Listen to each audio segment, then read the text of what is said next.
Podcast with Aaron Cowk. I throw balls far. You want good words? Data language. Talk real sports with a real man. Come after me! I'm a man! I'm 40! And now, here's the be-all, end-all, know-it-all of high school, college, and pro sports. Aaron Skinny Cowk with the Skinny on Sports. We're talking about practice, man. I'm the MVP. And a good Thursday morning out there, Western Oklahoma. Welcome to the Skinny on Sports, right here on 98.1 FM, The Sports Animal. Glad to have you along for the next hour. Did we see the greatest strikeout of all time last night? Did you happen to catch this? No. It was Diamondbacks v. Giants. Slade, I'm going to say Ciccone was the pitcher. His first career MLB strikeout. Cool. Save the ball for that. Yeah, you know how it happened? So he's a right-handed pitcher. Lamont Wade Jr.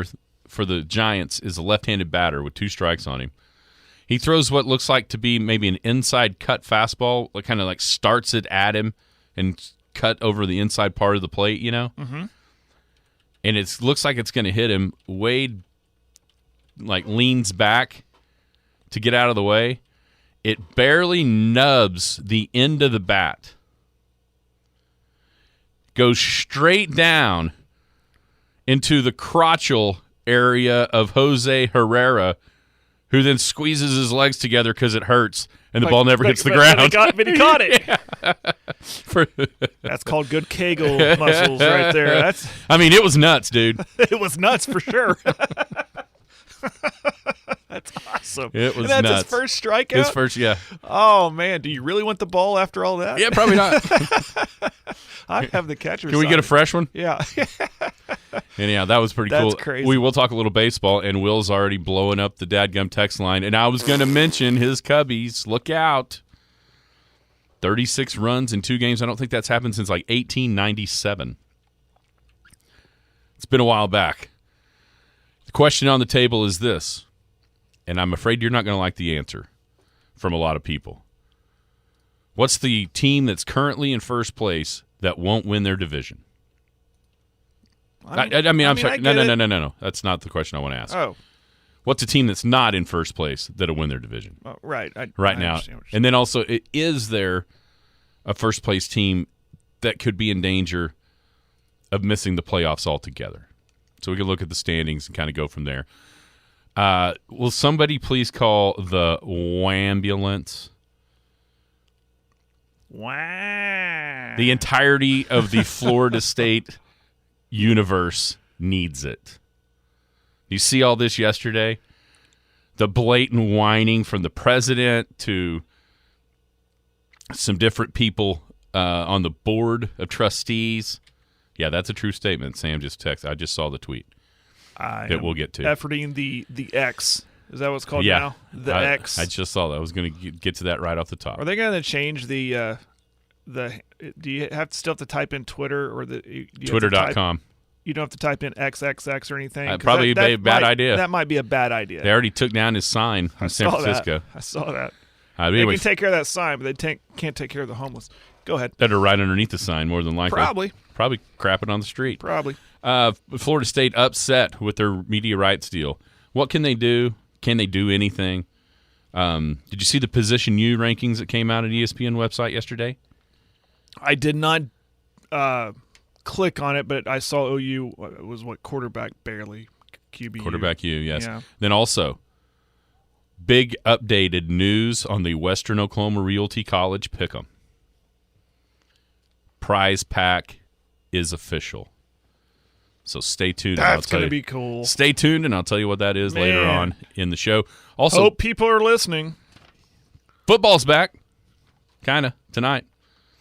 Jets-Browns Hall of Fame game. We haven't really talked much NFL, so we'll do a little bit today right off the top of the show. What are what are the 3 biggest storylines in your mind heading into the NFL season? We'll talk best and worst divisions. And why are people acting like Dak Prescott is as bad as Baker Mayfield? 225-9698 is the phone or the text line. That's 225-9698. Give us a call, shoot us a text. We can talk about any of those things, whatever else might be on your mind. Feel free to chime right in at 225-9698 if you're going to be outside the listening area. Stay in touch with us multiple ways. You can log on to kadsam.com. You can download the app. The app's got it all. Radio, Penny News. Check out your fresh copy of the Penny News right now at your favorite local newsstands, or you can look online, thepennynews.com.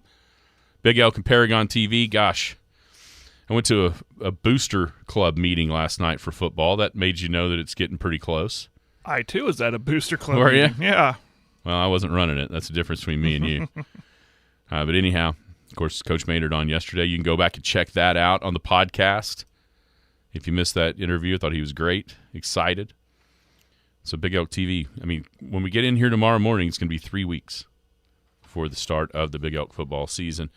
And then, of course, I mentioned the podcast. You can find those anywhere podcasts are. Jared, breaking news. Have you seen this? Just now. I mean, I've got, right as we came on the air, I see John Hoover. John Hoover is I would say he is a guy that we could trust. He's pretty reliable. Pretty reliable. Joey Helmer. It's also who's World, right? Hoover. Yeah. You got Joey Helmer, who is the guy that's on the Jenny broadcast. Carlson just tweeted it like Jenny 5 Carlson. seconds ago. The news is, in the softball world, the University of Oklahoma has a new pitcher via I-35. Oklahoma State's Kelly Maxwell has entered the portal and has found her home in Norman. Is this the most high-profile Bedlam switch so far in the portal era? Well, Trace Ford was the highest. I think this is way higher than that. When it comes to what a player means for a team, absolutely. It's huge. That is huge. It's big news. Doug Gottlieb's head is going to explode today. Now he's going to take her jacket. Oh, no. Take her jacket. By the way, there's always rumblings, but that's the thing. I mean, that in any sport, like when Alabama or Georgia now is at the top of the heap of their sport, when someone enters a portal, everyone kind of is looking over it. Well, do you think anyone of substance enters the portal? You think they're going to try to go to one of those teams? Same thing here. When Maxwell entered the portal, everyone kind of rumbled, she might be going to OU. And then when Ball left, I think Ball left first. Mm-hmm. So they're like, well, this just lines up just right. They need a pitcher. They need an ace. Kelly Maxwell. But at this point, it's hard to say no to OU with everything they've done and everything they're getting, new stadium and everything. Just won 3 in a row.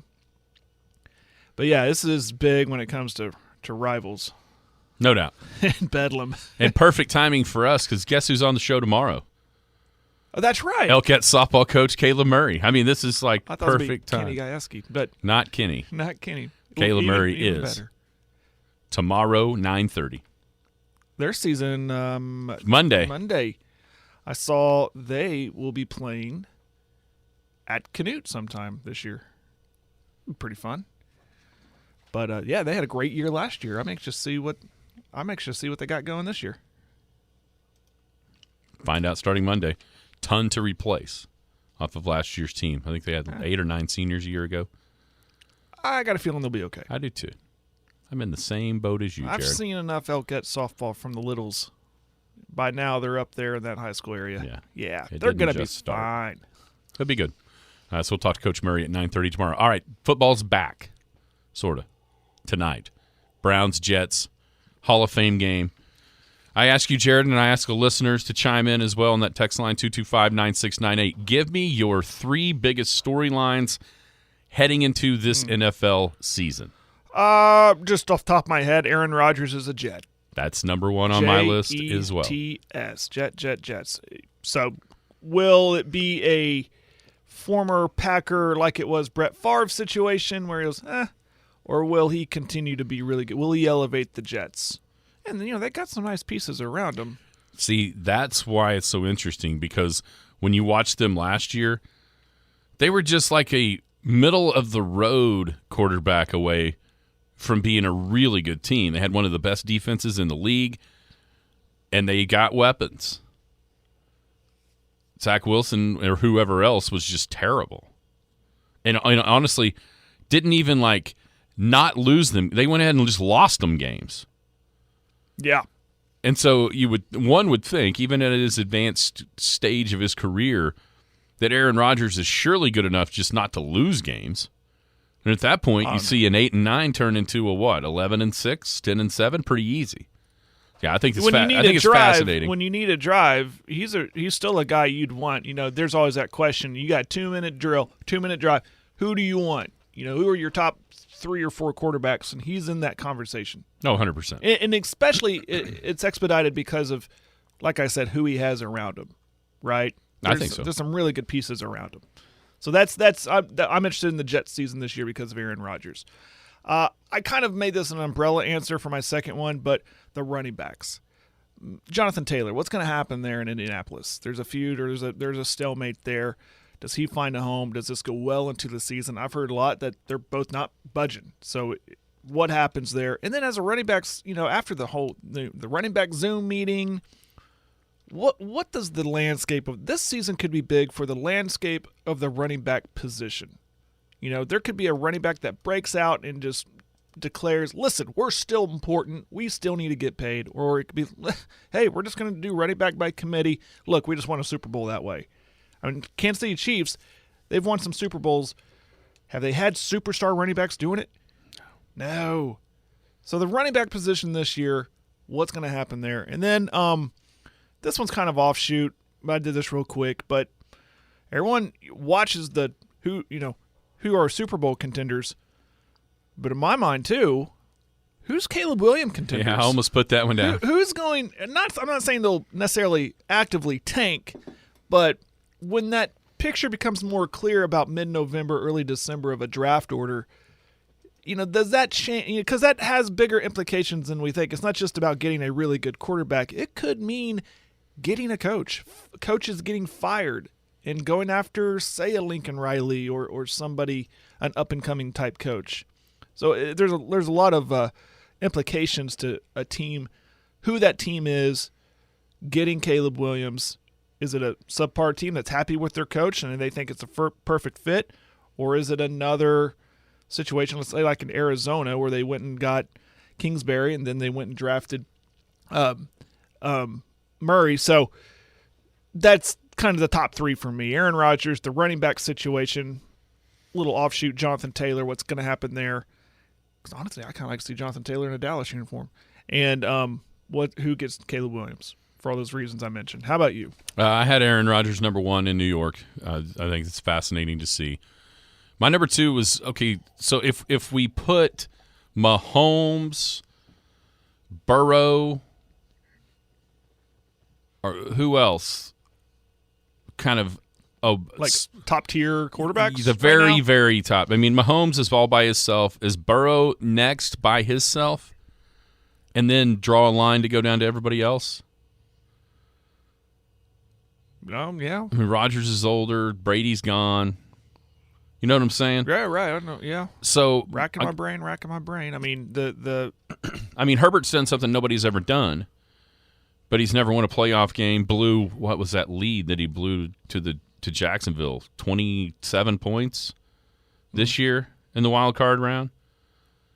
So my number 2 is, which young quarterbacks step up into that Burrow level? Yeah. Is it Trevor Lawrence? Is it Justin Herbert? I mean, it's asking a ton of any of the rookies, most notably like Stroud or Bryce Young. But I'll tell you this, there's starting to be a bunch of smoke around, and when we talk about divisions, you'll kind of figure out why. But Bryce Young and the Panthers, people are liking what they're seeing out of him, at least in the camp now. Take that for what it's worth, obviously. Every year you get that hyperbole reaction of, he made an incredible throw in OTAs. But what? Anyhow, we'll see. Which one of those? I think the rookie quarterbacks are fascinating because there's a real split. I think a lot of people thought Bryce Young they're scared of his size. Mm-hmm. And when you watch for me, when I watch C.J. Stroud, and especially against the best, and the way that he carved Georgia's defense in that playoff game, and if Marvin Harrison doesn't get targeted and knocked out of the game in the third quarter, I think Ohio State beats Georgia, and we're not, what is Georgia now? You know what I'm saying? Right. And so I'm anxious to see those rookies, how they separate from each other, and then who can make that leap into like superstardom at the quarterback spot. And for me, Lawrence and Herbert are the top two contenders to do that. No consideration for Hurts. Did get him to a Super Bowl. Yeah, I'm going to be – maybe it's stubbornness. Maybe I'm just too stubborn, and maybe it's because he plays for the Eagles. Yeah, I want to see it again. Let's see it again. I'm kind of right there. I mean, here's a great question that I saw on the Twitter sphere. But in the other side of that, I'm kind of right there with Burrow. He got him to the Super Bowl last year. He didn't.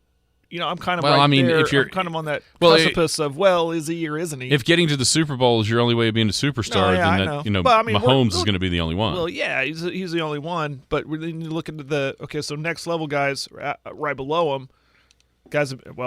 Hurts have been in the Super Bowl. Burrow's been in the Super Bowl 2 years ago. Then he didn't last year.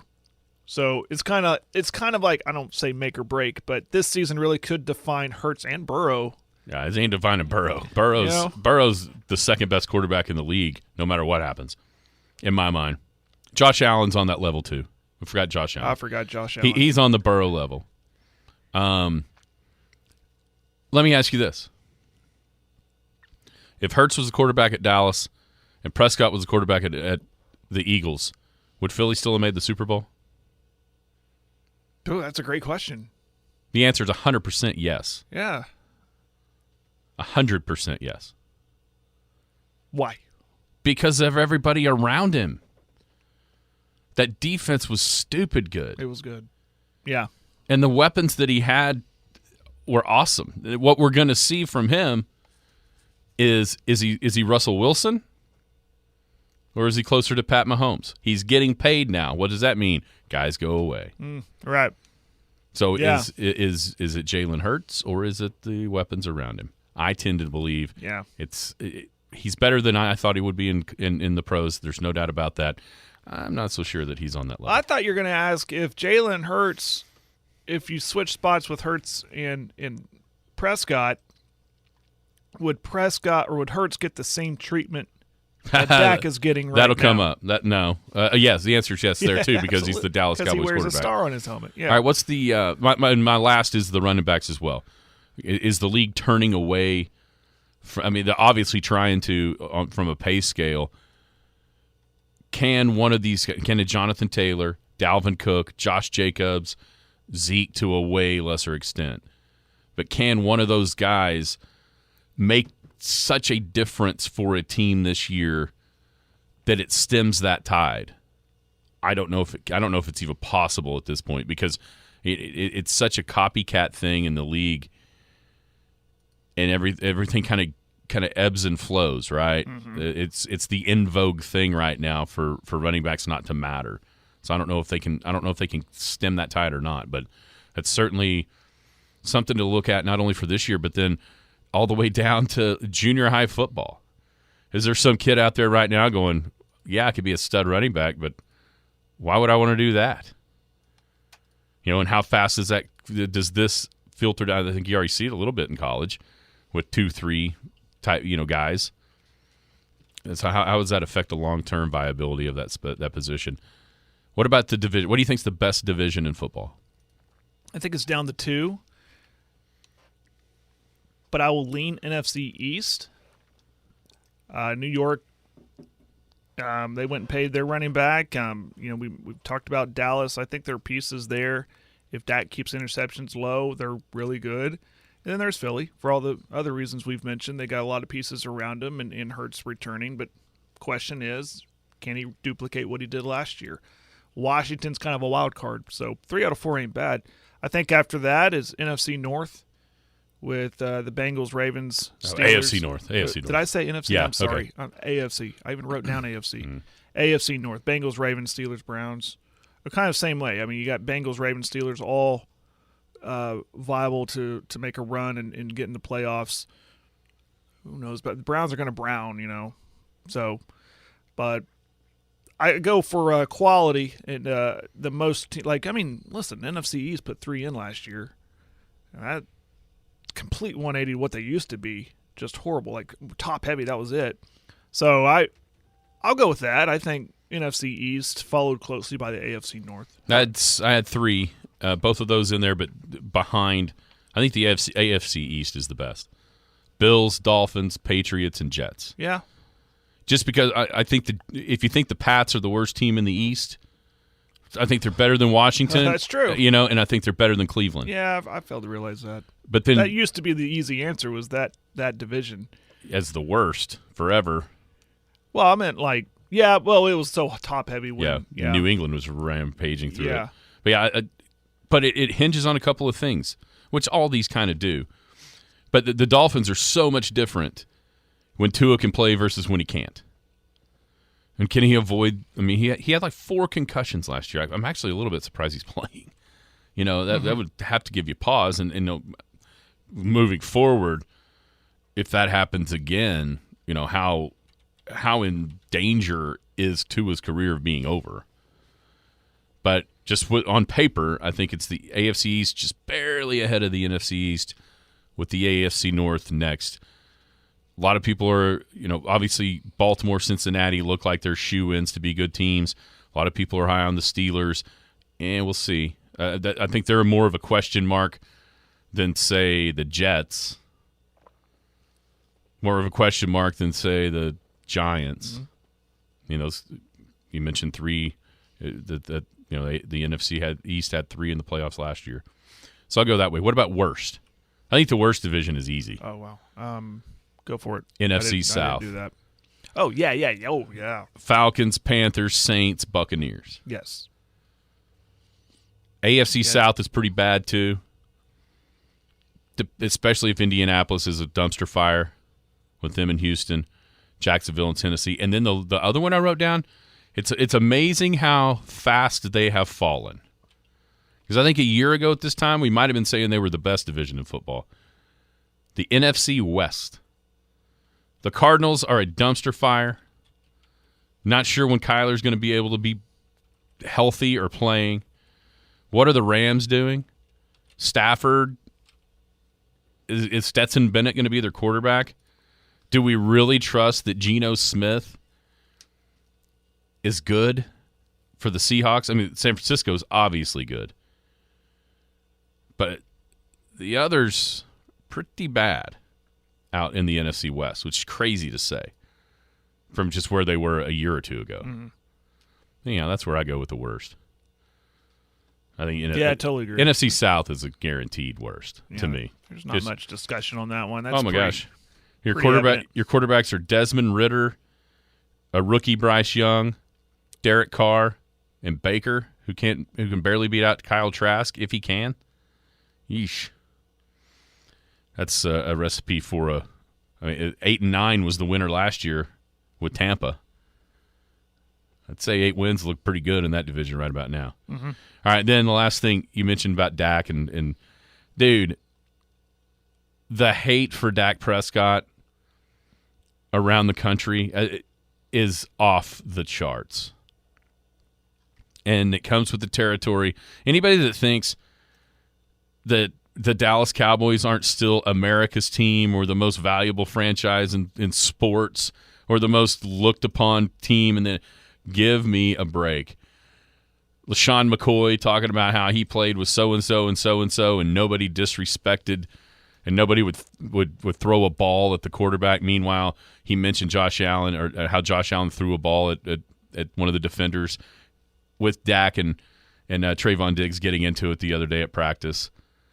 And then, of course, you see a couple of interceptions, one of which hit the receiver in the hands, popped right up into the defensive back's belly.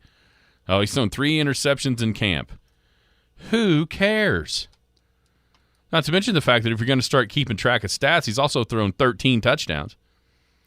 So 4-to-1 touchdown interception ratio, I think everybody would take.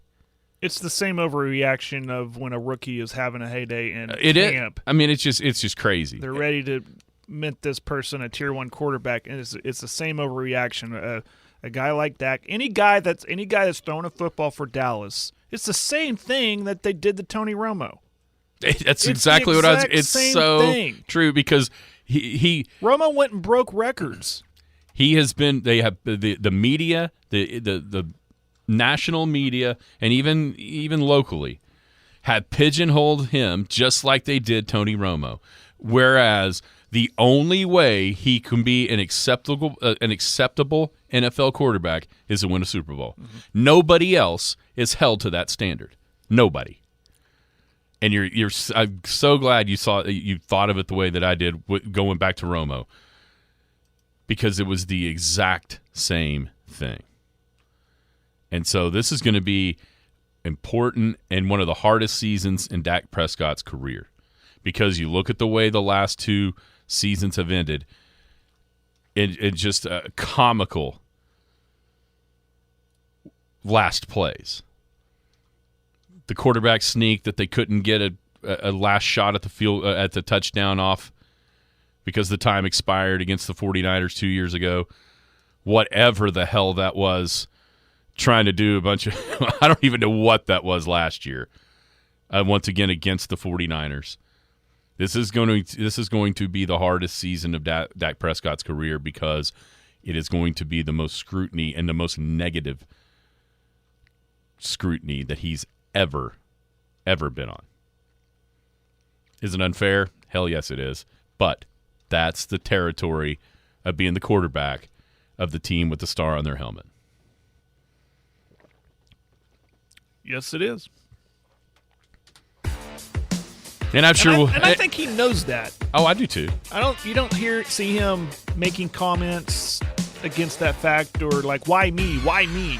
Oh no. I think he's kind of embraced it. Like, this is the territory. I'm the Dallas Cowboys QB1. I got to take this.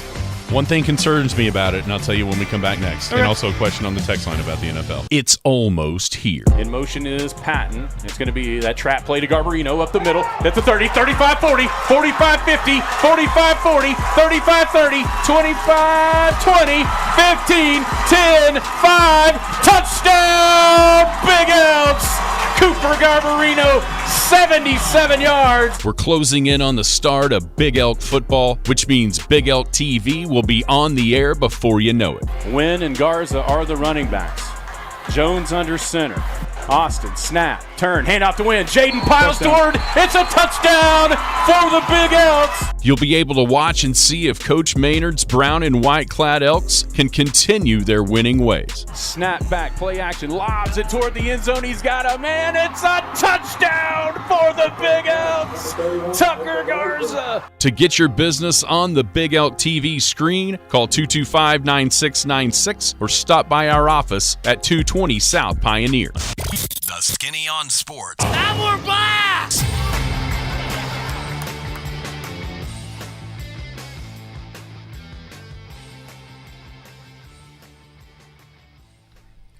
Welcome back. Skinny on Sports, 98.1 FM, the sports animal. The one thing that concerns me with Dak is if you listen to C.D. Lamb the other day, talking about the offense and the new, of course, Mike McCarthy calling the plays with Schottenheimer there to help and this and that. CD mentioned that while all that may be true, the whole offense is really on Dak at the line of scrimmage, getting the Cowboys, essentially calling the game from the line of scrimmage. Mm-hmm. And I hope that doesn't, in his mind, mean I'm going to prove these guys wrong. Watch this. I'm throwing it every down. Calling an audible, basically. If it's up everything that's right. at the line. That's right. And always changing it to pass plays and not run plays. Because I think the Cowboys and Dak especially are so much more effective. And this is true for most any quarterback. This isn't like brain surgery or reinventing the wheel or anything like that.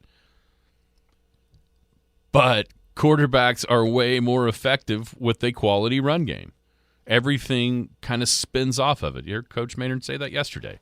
Yeah. High school football, and I don't think it's limited to high school football. But if you can't run the football in high school, you can't win.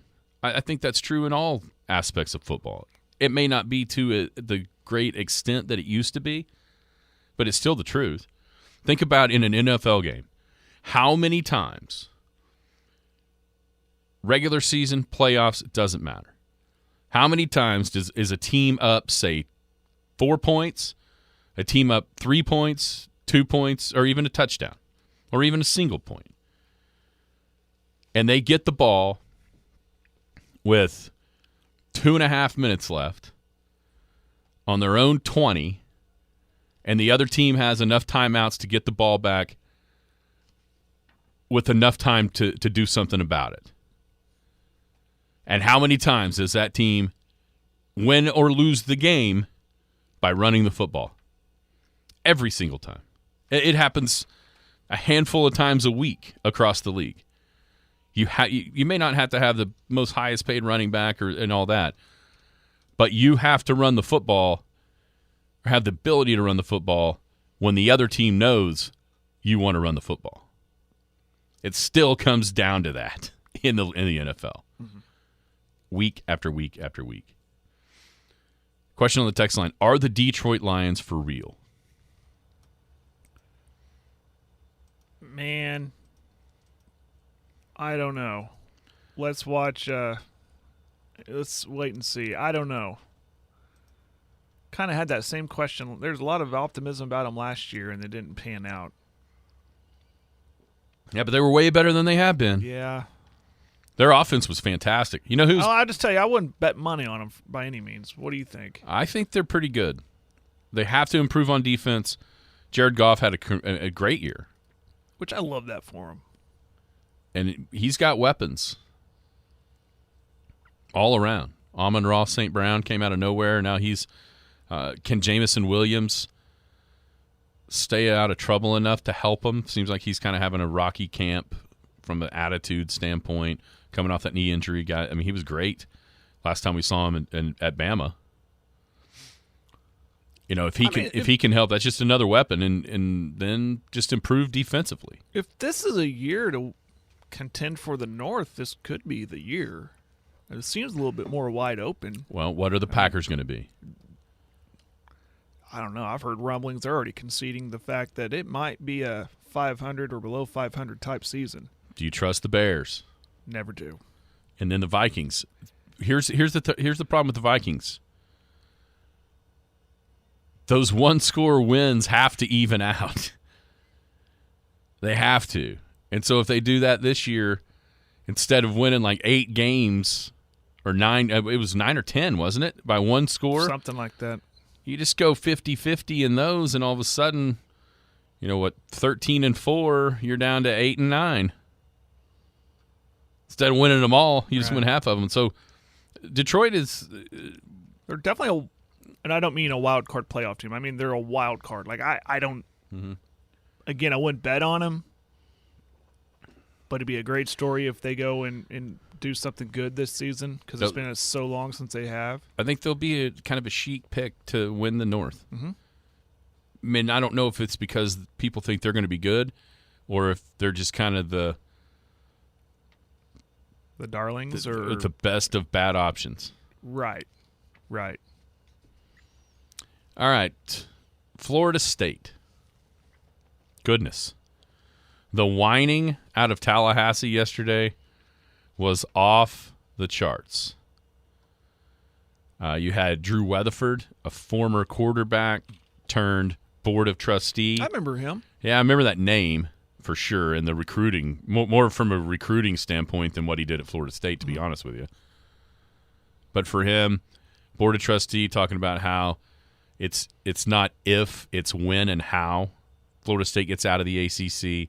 The president of the university, speaking to the board of trustees, said that in order for them to stay, the ACC was going to have to pay them more money, essentially.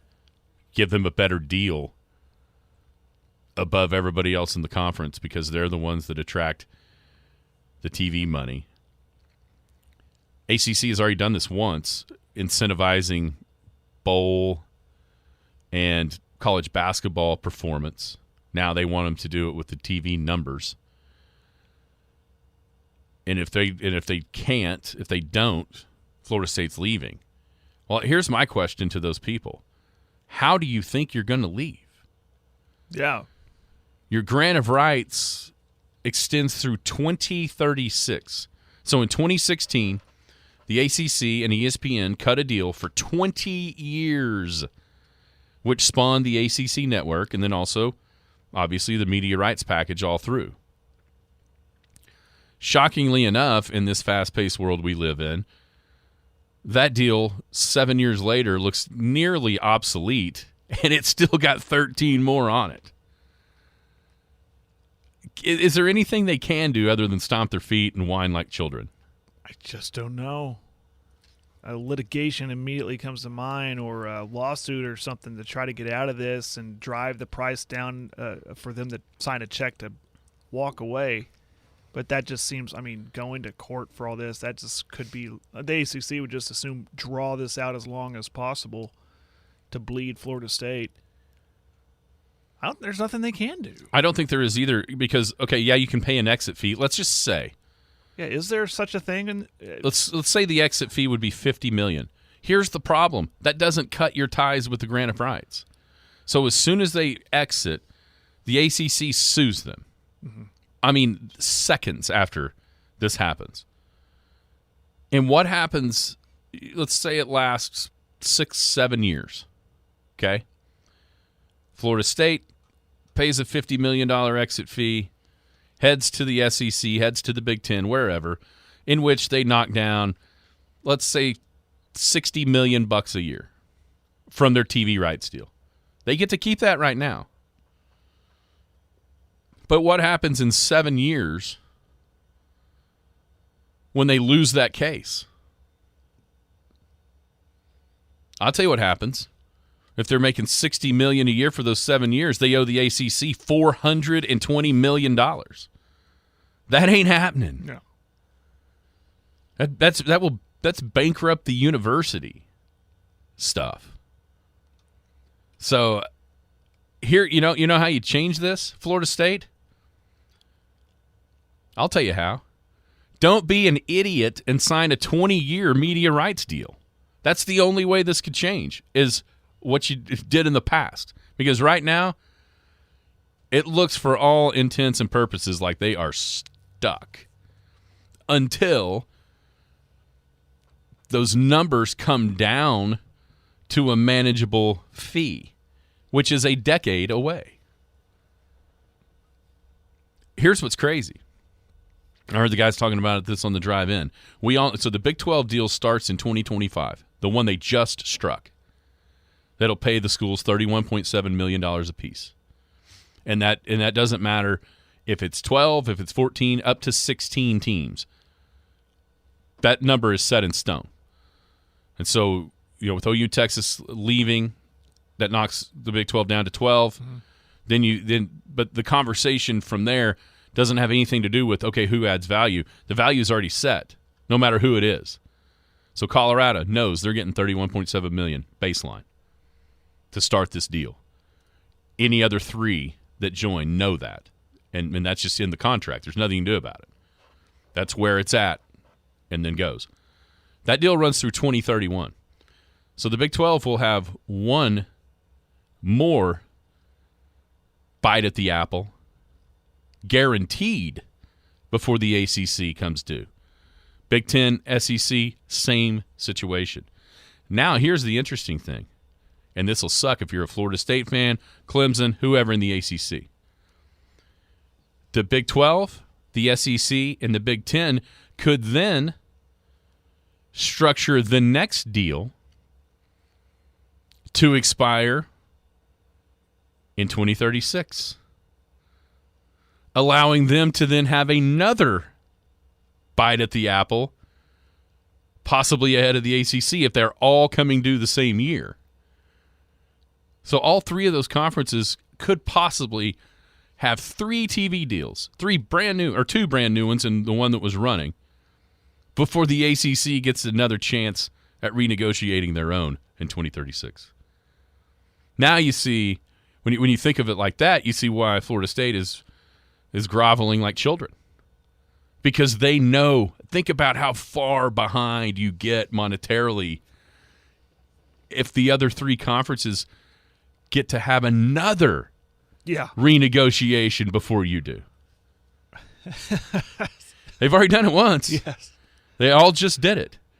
And there's a chance that they're definitely did it this. There is 3. This one, the next one that's gonna, the one they're currently on, the one they just negotiated. When it ends, that'll be 2, and then if they want to make that period shorter, they'd get another chance. While the ACC's stuck. I don't know what they're going to do. No. You said it, stuck. Because they're stuck there. The one thing that we've seen in all of this is there is one ironclad issue that cannot be broken, and that has been the grant of rights.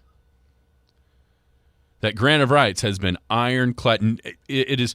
I mean, right. Are we really supposed to sit here and listen to these Florida State people acting like, oh, they're going to be gone tomorrow? Do you honestly think that Florida State has these magic wizard lawyers and all this money to do things that Texas didn't? That's a good point. Really? Yeah. Because the SEC move was announced in 2021 by OU in Texas. You don't think they wouldn't already be there if there was a legal way to do that? There's a lawyer on their field, for God's sake. You know what I'm saying? Yeah. You would think that Texas, above anybody else out there, has done their due diligence in how to break this and could not find a way with the grant of rights. It's just, there's nothing you can do about it. Because if you have money and if you have influence and if you have, that is Texas. And they couldn't figure out how to do it. They had to just bide their time until it made financial sense. And that's what Florida State's going to learn. And meanwhile, back at the ranch, you know who's, as Florida State is whining and stomping their feet about all this, you know who's right behind them going, we're even better at that than you are. Clemson. Exactly. I mean, they're doing all this, and obviously the deal sucks, and they don't want no part of it. But are they overvaluing their worth, thinking, well, we really should be in the SEC? The SEC wants us. Meanwhile, SEC's going, actually, we want the team in orange. Maybe. I do think you get to a certain level, and we've got to be getting close to this because, oh, by the way, ESPN's having huge financial issues as well. And so I wonder if it does get to like a bubble. I mean, are we at the end of the bubble here, and then it's just going to burst if it gets any bigger from a conference? I mean, at what point does value continue to be added, or do you get to, okay, this is just how much money there is, and if you want to add more teams, you're going to have to split it up in shorter pieces of pie? I don't know. Yeah, I don't know. I don't know where the money comes from. I don't know if it's an endless supply or if we find a cap at some point to where it doesn't make financial sense to just keep on growing. Or we might be. Are we headed for? And this is just geographically where the major power brokers in college football reside. Are we headed for North versus South? 2 mega conferences, a la the NFL, the AFC and the NFC, the North and the South. Is that where we're headed? Because as cool as what the Big 12 has done to continue to remain relevant and be very proactive, is it all for naught? Eventually, when the Big 12 gets poached, who couldn't see 8 teams from the Big 12 joining the SEC? Those Pac-12 schools that are left over that have some value. I don't know, Virginia, North Carolina, Florida State, Clemson. Go north to the Big Ten. Are we headed for 2 major conferences, and that's it? And I never thought about 2 major ones. I thought like 4 mega similar size, super like conferences. 4 16s. That's always made sense to me. 4 16-team conferences, but it's hard to see that now. It is. I finally saw somebody that had a similar idea that I had. What if it's 2 20-team conferences? And then 1 with everybody else. And the relegation. Yes, model. I saw that last night. It's like, yes. And so when you get relegated, you go down so the 2 20-team conferences, the North and the South, let's call them the Big Ten and the SEC, they have a certain level of TV deal for all their teams.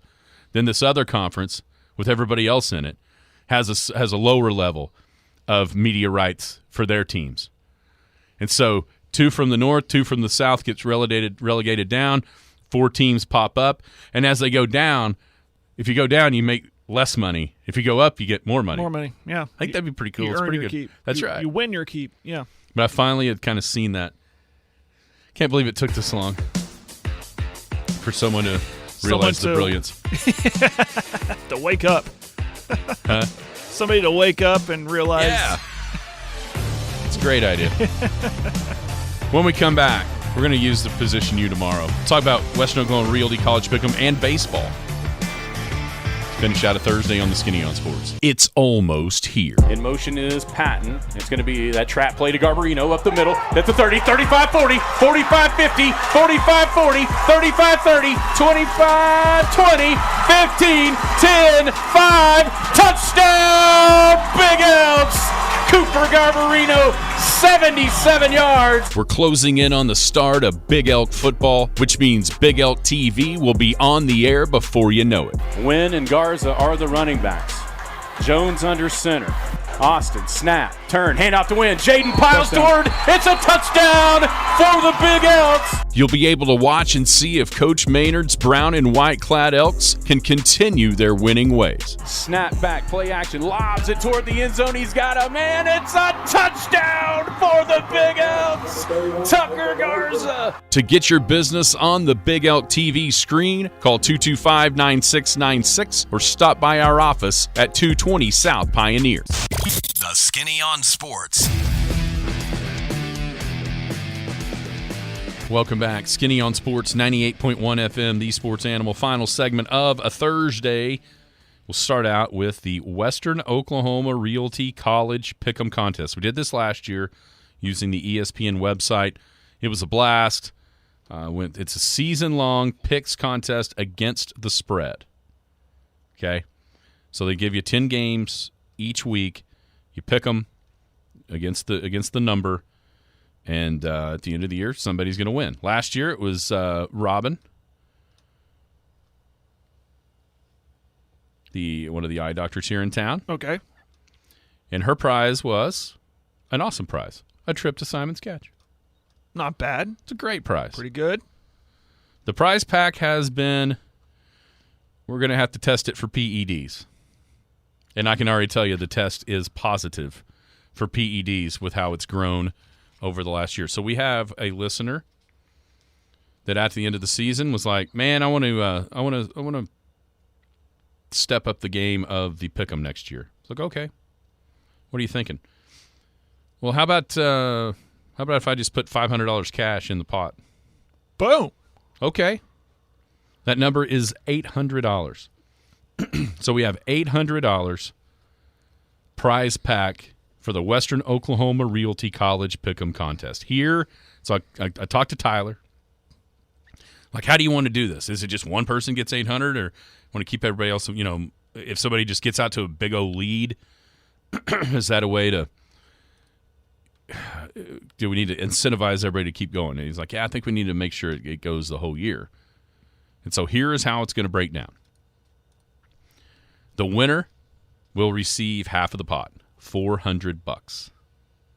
Oh, by the way, it costs you nothing to play. Did I forget that part? Nothing. So $400 to the winner, $200 to second, $100 to third, and then he came up with this one, and it's brilliant. Because we've talked about this, it's just as hard to get them all right or get them all wrong as it is to get them all right. You can try to miss them all, and it's You're just right. as hard. So there's also a $100 prize to the person that gets last place in the pick'em contest, but you have to pick every game. So you can't just sign up, go 0 for, and expect a hundo. Yeah. You have to pick every game throughout the year. But if you do that and you're the worst, it's like tanking for Caleb Williams. You get $100. Yeah. No, you got to pick them. So that is going to be the prize package for the Western Oklahoma Realty College Pick'em. $400 for first, $200 for second, $100 for third, and $100 for last place that picks every game. How do you get signed up? Well, there's a link to our group, to the contest on the Skinny on Sports Facebook page. I put it on there a couple of different times. We will continue to do that to make it as easy as possible to sign up. That way, you copy the link, put it in a post on the Facebook page. I share it up on my personal page as well. Just click that. It takes you right to our group. Picks start the 2nd of September. So that Saturday of Labor Day weekend, the official start of college football is when they'll go, and they'll go clear through the national championship game, right? No. It goes to the regular season. Where the champion. I think the conference championship. champs, That's right. Yes. Because then it goes to the bowl one. That's right. And so I think it runs clear. Well, here it is, 12-3. I've got it right here in front of me. Just look up, stupid. 12-3, which is that conference championship weekend. So first weekend through the last weekend before bowl and playoffs start. It's going to be a blast. It was last year. So much fun. Yeah. And I love the added element of being able to poke fun at who's doing terrible, yet them having a chance to win. Right. Yeah, who's really the loser? Yeah. But you know who the loser is? The one that gets one more right than the loser. The loser is actually a winner. Now, it's going to be a blast. So everybody get involved. Western Oklahoma Realty College Pick'em. I've got the links on the Facebook page, Skinny on Sports Facebook page. Just sign up. Free to play. $400 to the winner, and other prizes, the $200 and $100 apiece down the line. Okay, Jared. Baseball. We've passed the trade deadline. We've passed the All-Star break into the dog days of summer through the month of August. When you look at the standings right now with 50-ish games to play, 55 games to play, something like that, depending on where your team is. What team that isn't leading their division at this point in the season do you think has the best chance to be a division winner? Well, I think the majority of the answers will be Houston. They've come on hot. They've gotten healthier. They got Verlander. I think, and I might be a little optimistic and wearing my Texas shirt here with what Texas got at almost, it's going to be fun. Don't get me wrong. The AL West is going to be fun, but once Texas gets healthier, you saw clear evidence of that yesterday when Corey Seager came back, first at bat, 2-run home run. They win 11-1. When Corey Heim gets back, which won't be until maybe late this month, and if he's 100% healthy and can produce what he has been doing, and when Young kind of gets out of this little slump, and if you always have Garcia in your lineup, you're going to be good. I think Texas can still hold on here, but my answer to that would be Tampa Bay.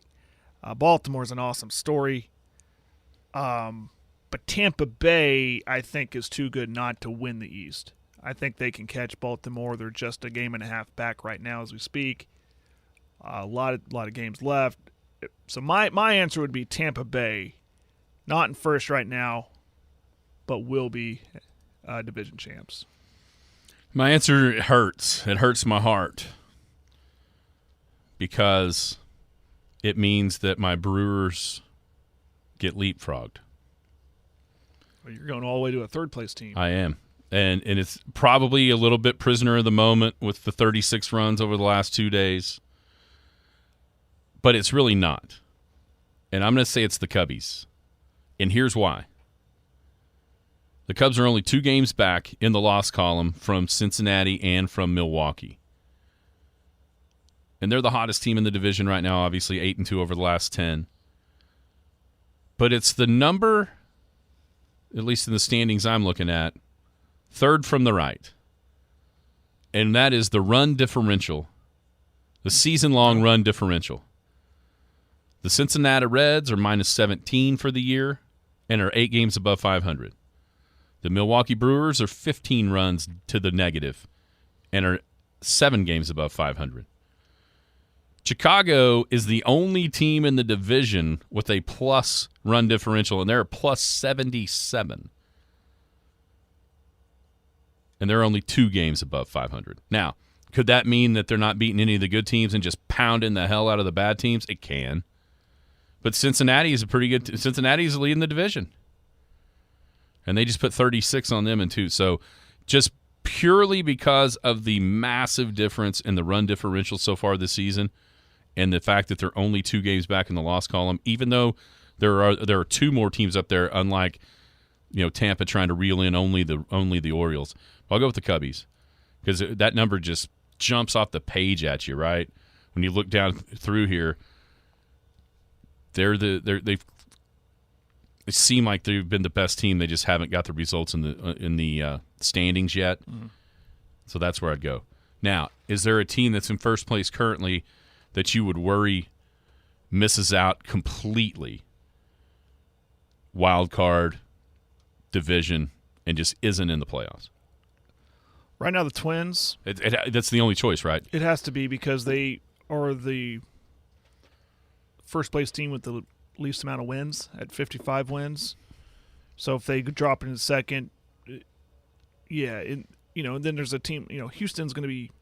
They have 62 wins and they're in second place. Yeah. So just by math, I'd say Minnesota. If they're 2 games in front of Cleveland. If they give that up and drop to second. So anybody in the second, whoever falls second. But, yeah, Minnesota. It has to be because there's 8 teams in the American League that have fewer losses than the Twins right now. Mm-hmm. The entirety of the American League East, everybody in the West but Oakland. And so there's only one team in the playoffs out of the Central in the American League, and it's going to be whoever wins. And they only have a 2-game lead. That's the obvious answer. Because even at the top of the Central in the National League, they're still right there. If they were to drop, either Cincinnati or Milwaukee or the Cubs, they're still going to be in the running for the wild card. AL Central, they're nowhere near in the running for the wild card.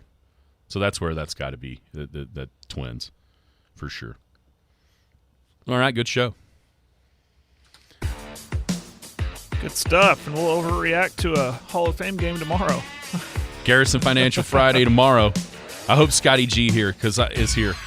I have some unbelievable financial numbers that will make his day. What are those? Tune in tomorrow to find out. This has been the Skinny on Sports right here on the Sports Animal. You've been listening to the Skinny on Sports podcast with Aaron Cow. Be sure to hit that subscribe button to get alerts of when the latest podcast is available. Thanks for listening. That ball is blistered to right. Way